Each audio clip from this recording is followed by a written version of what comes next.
Kepala BNPT minta maaf atas ucapan 198 pesantren terafiliasi terorisme. Dan membuat kami kurang nyaman karena nyebut pesantren ini konotasinya pada seluruh pesantren, sementara varian pesantren itu banyak sekali.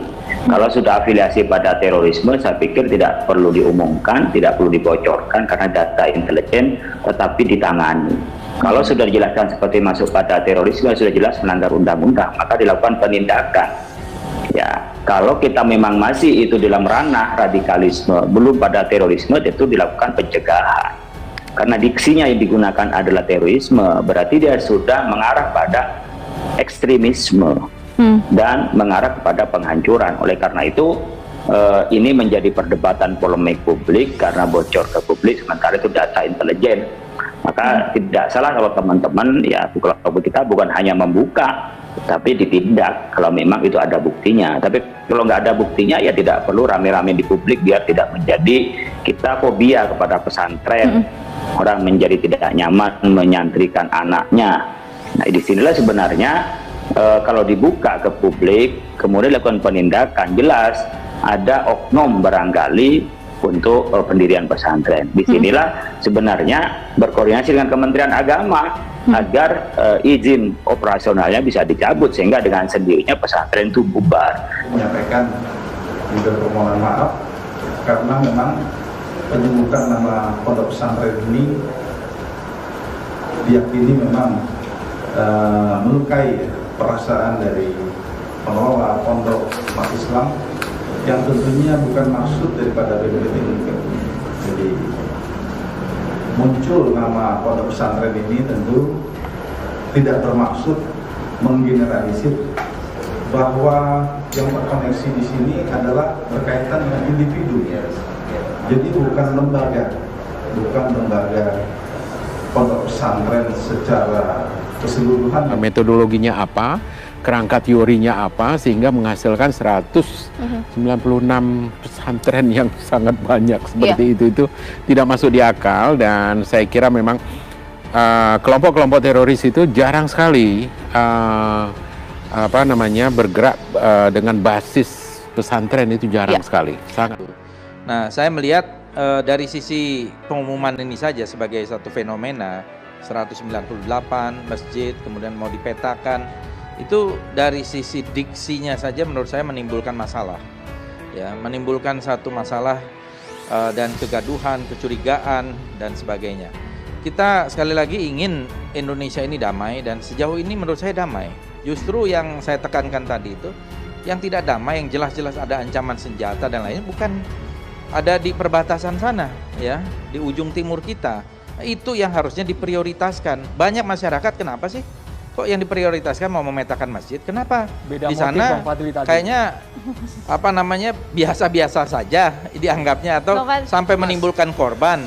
Menurut saya kita harus jawab itu kepada publik, Mas. Ini masalah prioritas di dalam pengambilan kebijakan. Bukan semuanya prioritas, Mas, sebenarnya, Mas. Kalau menurut saya pola-pola terorisme itu bagaimanapun ada far enemy, ada near enemy. Nah, separatisme itu memang gerakan amaliyahnya tanda kutip itu memang sekarang terkonsentrasi di daerah yang ingin terpisah, Mas. Kalau tadi sudah dinyatakan sebagai separatis, itu adalah teroris, ya kan? Ya. Itu kan yang paling mengancam NKRI kan? Ya, mereka ingin memisahkan diri. Iya kan? Ya. Dan berapa banyak coba? Anda mengikuti nggak berapa banyak korban dari TNI, dari Polri? Kepala BNPT minta maaf atas ucapan 198 pesantren terafiliasi terorisme. Kepala Badan Nasional Penanggulangan Terorisme, Boy Refli Amar, akhirnya menyampaikan permintaan maaf atas gaduh pernyataannya yang menyebutkan data 198 pesantren yang terafiliasi dengan terorisme. Permintaan maaf itu disampaikan Boy Refli usai mendatangi kantor Majelis Ulama Indonesia atau MUI Pusat. Saya menyampaikan permohonan maaf karena penyebutan nama pondok pesantren diyakini melukai perasaan pengelola pondok umat Islam yang tentunya bukan maksud untuk itu, ujar Boy kepada wartawan Kamis 3 Februari. Boy menjelaskan angka dari pesantren yang diduga terafiliasi dengan gerakan terorisme tidak bermaksud mengeneralisir pada sebuah pesantren yang ada di Indonesia.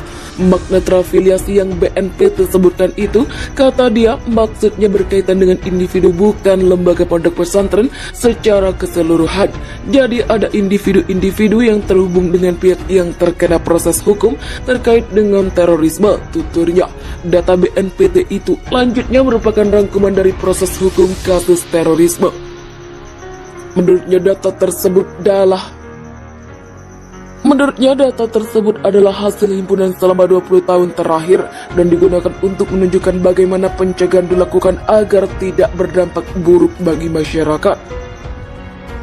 Kepala Badan Nasional Penanggulangan Terorisme, Boy Refli Amar, akhirnya menyampaikan permintaan maaf atas garis pernyataannya yang menyebutkan data 198 pesantren yang terafiliasi dengan terorisme. Permintaan maaf itu disampaikan Boy Refli usai mendatangi kantor Majelis Ulama Indonesia atau MUI Pusat. Saya menyampaikan permohonan maaf karena penyebutan nama pondok pesantren diyakini melukai perasaan pengelola pondok, umat Islam yang tentunya bukan maksud untuk itu, ujar Boy kepada wartawan Kamis 3 Februari. Boy menjelaskan angka dari pesantren yang diduga terafiliasi dengan gerakan terorisme tidak bermaksud mengeneralisir pada sebuah pesantren yang ada di Indonesia. Makna terafiliasi yang BNPT sebutkan itu, kata dia, maksudnya berkaitan dengan individu bukan lembaga pondok pesantren secara keseluruhan. Jadi ada individu-individu yang terhubung dengan pihak yang terkena proses hukum terkait dengan terorisme, tuturnya. Data BNPT itu lanjutnya merupakan rangkuman dari proses hukum kasus terorisme. Menurutnya data tersebut adalah hasil himpunan selama 20 tahun terakhir dan digunakan untuk menunjukkan bagaimana pencegahan dilakukan agar tidak berdampak buruk bagi masyarakat.